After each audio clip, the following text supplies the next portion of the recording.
Everyone says do DSA, do DSA, but if you want to become an AI ML engineer, how much DSA do you actually need?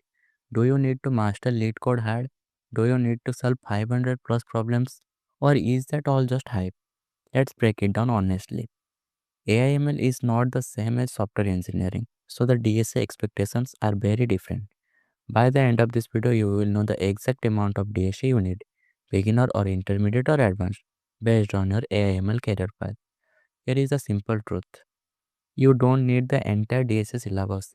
AI/ML engineering is more math heavy and model building heavy than competitive programming heavy.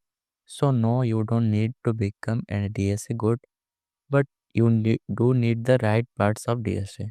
These are the most known DSA concepts for anyone entering AI/ML, like arrays, strings, hash maps or dictionaries, basic sorting and searching, two pointers, prefix sums, basic recursion and time complexity. So here is the reason why this, because ML code pipelines and data processing depend heavily on these structures. And when you optimize a model or dataset, you must understand how fast your operations are. You don't need a trees graphs every day in ML, but interviews, especially big companies, will check them. So learn linked list, tag and queues, trees, graphs, heaps and priority queue, and lastly hashing techniques. You don't need dynamic programming mastery, you don't need segment trees, you don't need advanced graphs, just the foundations.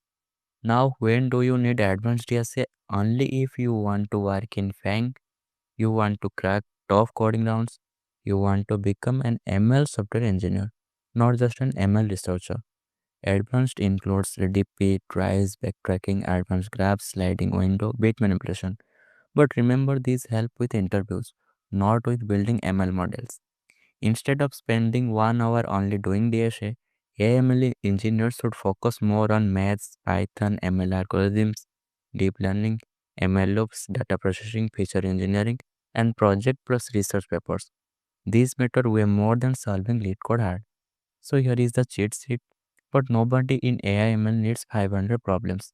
Nobody needs CP level DSA, and nobody needs to sacrifice ML learning just to chase DSA. So the question is not how much DSA should I learn. The real question is what kind of AI/ML engineer do I want to be. If this video helped, like and tell me in the comments which AI/ML role are you aiming for. This is all about for today. See you in the next one. Till then, keep coding, keep creating.